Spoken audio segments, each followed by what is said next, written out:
오늘도 여러분들에게 시청자분 중에서 한 분이 저에게 신청으로 해서 이게 질문을 해온 거에 대해서 대답을 해야 되는 날입니다. 그 질문이 여자를 주위에 여러 사람을 두고 살고 싶어 하는 남자와 사는 아내는 어떻게 해야 하나요? 하는 질문입니다.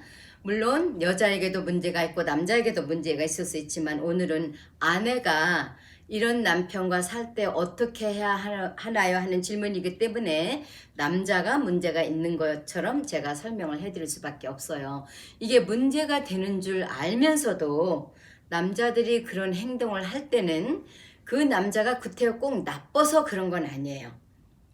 왜냐면 우리 행동의 8, 90%가 무의식적인 필요에 의해서 이게 나오는 거기 때문에 다 몰라. 많은 분들이 자기가 왜 그러는지를 몰라요. 그리고 그게 뭐 그렇게 나쁜가 이렇게 생각하는 분들이 있어요. 그래서 우리가 이 무의식적인 어떤 필요가 있기 때문에 그렇게 이렇게 여자들을 주위에서 이렇게 링거링하게 내 주위에 걸쳐놓고 살고자 하는 욕구가 있는가에 대해서 원인을 좀 알아보면 좋겠어요. 그러니까 첫 번째 원인은 자기 스스로에 대한 자신감이 없는 사람이 늘 주위에 내가 갈아탈 수 있는 어떤 사람이 있는 거를 필요로 해요. 나에 대한 가치에 대한 이 확신이 없어요. 내가 성장해 나오면서 우리 부모가 나를 좋아했을 때는 내가 큰 상을 받았을 때 아니면 전교에서 1등을 했을 때 뭐 어디 가서 무슨 웅변대회를 해서 1등을 했을 때 큰 일을 했을 때만 칭찬받고 그렇지 않을 때는 있는 듯 없는 듯 커나왔을 때 사람은 내가 누구에게 관심을 받아야 되는 욕구가 있기 때문에 자꾸 칭찬받을 일을 하고 싶어 하는 거예요. 나를 확인하기 위해서. 그리고 어떤 분들은 이 부모님이 너무 이렇게 싸움하고 냉랭하고 살 때 내가 잘했을 때 부모님이 좀 다정하게 얘기하고 싸우는 것도 좀 줄어들고 이런 경험을 하게 되면 또 이런 압박감 속에서 살아요. 내가 더 잘해야 되는데 내가 더 잘해야 엄마 아빠가 안 싸울 텐데 이런 분들은 늘 자기가 더 잘해야 되는 그 욕구가 많고 그 잘한 것을 확인하고자 하는 욕구가 많기 때문에 주위 사람들에게 칭찬을 받으려는 욕구가 많게 크게 돼 있어요. 근데 두 번째는 혼자만 있으면 늘 마음이 허전하고 텅 빈 것처럼 느끼는 사람들이 있어요. 근데 이런 사람들은 늘 새로운 자극이 필요해. 그래서 누군가 자기를 좋아하게 하고 또 그 사람이 나를 좋아하는 것을 느끼고 그 사람을 좋아하게 했다는 그 정복감, 그 통쾌함을 느끼고 이렇게 새로운 자극으로 오는 그 에피네프린 호르몬이라든지 이런 기분 좋게 하는 호르몬의 자극이 필요한 분들이 또 있어요. 이런 분들도 또 주위에 사람들을 많이 두고자 하는 욕구가 생기는 거죠. 그래서 세 번째, 사랑의 확신이 없이 크는 분들. 언젠가는 내가 사랑하는 여자가 떠날 것만 같아. 근데 이런 것들은 그 남자가 무슨 잘못을 해서 그런 두려움이 생기는 건 아니에요. 부모님이 어렸을 때 이혼을 했다든지 아니면 컸을 때 내 사랑하는 여인이 배신을 했다든지 아니면 내가 사랑하는 엄마나 아빠나 사랑하는 어떤 사람이 내 어린 나이에 갑작스런 죽음을 길로 죽었다든지 하면은 늘 이 사랑에 대한 확신이 없기 때문에 이 한 사람하고 살고 있는 게 불안해요. 이 사람이 떠나면 또 내가 갈아탈 수 있는 어떤 사람이 필요한 거예요. 그러니까 자기도 모르게 나빠서가 아니고 이 사람한테도 잘해줘야 되고 저 사람한테도 잘해줘야 되는 그런 욕구가 있게 크는 거예요. 그리고 어떤 분들은 도움이 필요한 여자만 보면은 그냥 막 손발 다 걷어붙이고 가서 도와줘야 된다고 하는 그런 욕구를 가지고 사는 사람들이 있어요. 제가 아는 분 중에 한 사람도 그런 분이 있는데 그냥 누가 도움이 필요한 사람이 있으면 모든 걸 다 잊어버려. 내가 해야 되는 의무와 아내와 했던 약속도 잊어버리고 그 사람을 도와주러 나도 모르게 벌써 행동을 하고 있는 거예요. 되게 이렇게 불쌍한 엄마를 도우면서 엄마가 덜 불쌍하게 하기 위해서 늘 살아왔던 남자분들이 이런 아들들이 그런 욕구를 많이 가진 분들이 있어요. 누군가를 구해줘야 된다는 아니면 내 누나가 너무 불쌍했어. 어떤 여자가 내 삶 속에서 내 어린 나이에 너무 불쌍한 것을 내가 도와줬어야만 이 생활이 유지되는 환경 속에 있었으면 늘 자기가 도와줘야 모든 게 정상으로 된다 하는 그런 강박증에 크기 때문에 이런 욕구를 가지고 클 수 있어요. 근데 이런 네 가지만 볼지라도 이런 것들이 다 이런 남자분들이 생각을 하지 않고 살아가는 거예요. 그래서 이런 남자와 사는 여자는 어떻게 해야 돼요? 하는 그 질문은 나는 여러분들에게, 아내분들에게 말씀드리고 싶어요. 여러분들이 이런 남편과 살 때 남편을 고쳐줄 수는 없어요. 여러분들이 아무리 열심히 해도 남편의 그 무의식적인 욕구에 20% 내지 30% 정도까지만 도움을 줄 수 있을 거예요. 30%만 도움을 줘도 굉장한 도움을 줄 수 있는 거예요. 그래서 이런 것을 가지고라도 도움을 주기를 원하는 아내가 지금 저에게 질문을 해왔기 때문에 좀 설명을 드리자면, 첫 번째로 자신감 부족으로 칭찬과 관심이 과잉으로 필요한 사람하고 사는 사람은 나는 아내로서 이 남편에게 다른 거는 못해줘도 칭찬 세례를 주면서 살아야 된다. 이런 생각을 머릿속에 딱 하면 좀 도움이 되겠죠. 그래서 이런 칭찬이 부족해서 사는 남편들은 아내에게 사인을 줘요. 무슨 대화 속에서 아내가 당신은 뭐 어떡하라고 그러면은 우리 동네 여자들은 다 나만 보면 죽는다, 죽어, 당신만 만족 못하지, 이런 말을 하면은 척 알아채야 돼요. 아, 우리 남편은 나로부터 정말로 칭찬이 많이 필요한 남자구나. 이런 남편에게다 대고 웃기고 있네, 당신하고 1년만 살아보라고 그래, 다 도망갈 거다, 이렇게 대답하면 어때요? 다른 사람에게서 칭찬을 받고자 하는 욕구가 더 커지는 거죠. 근데 여러분들 이제 이거는 드라마에서 나오는 것처럼 그렇게 대답하면 안 돼요. 정말 과학적으로 현명한 현모양처처럼 대답을 하려면, 맞아, 당신 하는 거 보면 여자들이 다 뿅 가게 돼 있어. 당신 같은 남자가 어디 많이 있나? 좋아, 당신 말이 맞아. 이렇게 해서 칭찬을 확 해주면 좋아요.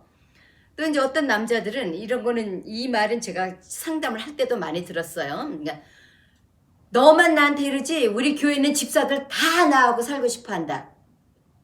이럴 때 아내가 어떤 골 빠진 집사가 당신하고 살고 싶어 하겠어? 망상도 정도껏 해. 이렇게 대답을 하면 어떻게 돼요? 남편의 그 필요가, 그 욕구가 더 커지는 거죠. 이제 여러분들은 그렇게 대답을 하면 안 돼요. 그건 너무나 비과학적이고 효과 없는 대답이에요. 근데 그럴 때 얼른 여러분들이 당신의 남편에게 나도 다 알아, 당신이 그렇게 친절하고 자상하고 하니 누가 싫어하겠어. 그러니까 나도 당신한테 폭 빠졌잖아. 내가 럭키한 여자지, 내가. 그러니까 난 당신 누구한테도, 아무한테도 안 준다. 나한테만 딱 붙어 있어. 해서 나로 하여금 주는 칭찬에 만족을 가질 수 있도록, 그게 칭찬을 일주일에 한 서너 번씩 해주면은 많이 도움이 될 거예요. 자, 두 번째로, 새로운 자극이 늘 필요한 남편하고 사는 아내. 이거 물론 남편이 해야 되는 문제지만 조금이라도 아내가 도움을 줄 수 있다면, 남편이 어떤 새로운 것을 하자고 할 때 즉각 호감 반응을 보이면 도움이 돼요. 예를 들어서 이제 결혼 초에 뭐 이렇게 데이트를 제안할 때 이제 여러분들이 돈을 모아야 되고 집도 사야 되고 뭐 아기 낳을 준비도 해야 되고 하기 때문에 경제적으로 힘든 상태인데 남편이 야, 우리 어디 좀 나갔다 오자. 그럴 때 여러분들이 무조건 좋지 라고 대답을 하면 좋아요.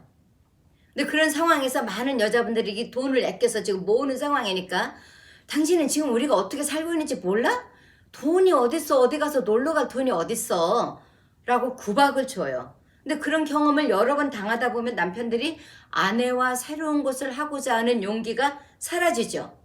사라지면 다른 곳에서 그 새로운 욕구를 채우려 하는 욕구가 생기게 되겠죠. 그러니까 여러분들이 안에서 여러분과 함께 이 새로운 자극을 필요한 것을 같이 할 수 있도록 돈이 좀 쓸지라도 하면 좋아요.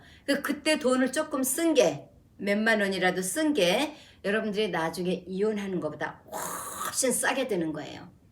그러니까 새로운 장소를 같이 찾으면서, 또 새로운 맛집도 같이 찾으면서, 자기 진짜 기차다, 어떻게 이렇게 뭐든지 자기는 잘해, 이러면서 남편하고 같이 나갈 땐 또 어떻게 해야 돼요? 새로운 여자처럼 예쁜 모습으로 예쁜 옷 입고 애들 맡겨놓고 이렇게 나가면 남편이 아 맞아 우리 아내가 이렇게 예쁜 여자였었지 내가 예쁘게만 하라고 하면 알러지 반응을 보이는 여자분들이 있어요. 내가 예쁘게 하란 말은 뭐 성형수술하고 비싼 옷 사입고 비싼 화장품 쓰라는 말이 아니에요. 여러분 있는 그대로 좋아했기 때문에 남편이 결혼을 했으니까 여러분의 최선을 다시 보이라 그 말이에요. 그래서 남편으로 하여금 여러분의 예쁜 모습을 기억하고 마음을 설레게 하고 그리고 둘이 있을 때 스킨십 많이 하고 스킨십을 많이 하려니까 애를 데려가면 돼야 한대요. 그리고 둘이 잠자리 할 때 거부하지 말고 따뜻하게 하고 반가워하고 좋아하면서 할 때 옥시토신이 많이 나올 때 이 사람을 마음을 불안을 쫙 가라앉히고 안정감을 갖게 하니까 이런 남편과 사는 사람들은 특별히 이 스킨십하고 이런 거에 신경을 좀 많이 써야 돼요. 그래서 이런 남편과 사는 사람들은 특별히 어린 아이들 키울 때 시간이 없고 서로 집에서 스킨십 할 수 없으니까 부부가 2개월 내지 3개월에 한 번씩 둘이 나가서 스킨십 많이 하고 몸으로 사랑하면서 사랑을 해주고 같이 좋아하고 칭찬 많이 해주고 하면은 도움이 조금 될 거예요. 자, 세 번째.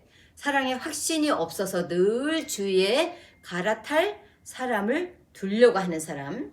어떤 이유였든지 간에 아내가 남편에게 사랑한다는 말을 계속해서 해주면 좋아요. 그래서 남편에게 나는 당신이 나를 배반하지 않는 한은 내가 당신을 먼저 두고는 어디 안 갈 거야. 이게 미약한 도움이 될지라도 여러분들이 이런 말을 해주는 거는 도움이 돼요. 그러니까 이런 말을 다정하게 특별히 또 이런 분들도 늘 불안감이 많은 사람이니까 잠자리를 거부하지 않고 잘 해주고 하면 이 안정감을 찾는 데 특효약이니까 이런 것도 신경을 좀 써야 되겠죠? 그리고 네 번째, 도움이 필요한 여자만 보면 자기가 도와줘야 된다고 생각하기 때문에 자동적으로 사람을 막 도우러 나가는 남자분들은 아내가 도와줄 수 있는 게 별로 없어요. 이건 정말 남편이 스스로 심리치료를 하든지 해서 해결을 하는 수밖에 없어요. 그러니까 다만 내가 이 동영상을 혹시 남편이 같이 보고 있다면 남편에게 할 수 있는 말은 스스로 저녁마다 어떤 도와주고 싶은 여자가 있으면 말을 해요. 저 여자는 내 엄마가 아니야. 아니면 내 누나가 아니야. 내가 도와야 되는 상대가 아니야. 다른 사람들이 다 해야 되는 거야. 라고 스스로에게 말해주면서 스스로를 달래고 위로해 줌으로써 그 도와주러 가야 된다는 그 욕구를 조금 차단할 수 있어요. 그래서 여러분들이 이거는 둘이 같이 해결해야 되는 거기 때문에 이 동영상을 같이 나에게 이 질문을 해온 분도 같이 볼 수 있으면 좋겠어요. 왜냐면 아내가 이렇게 노력하고 있다는 것도 보여주고 또 그분이 아니더라도 다른 모든 청취자분들도 그런 상황에 있는 분들에게 이 비디오가 도움이 됐기를 바랍니다.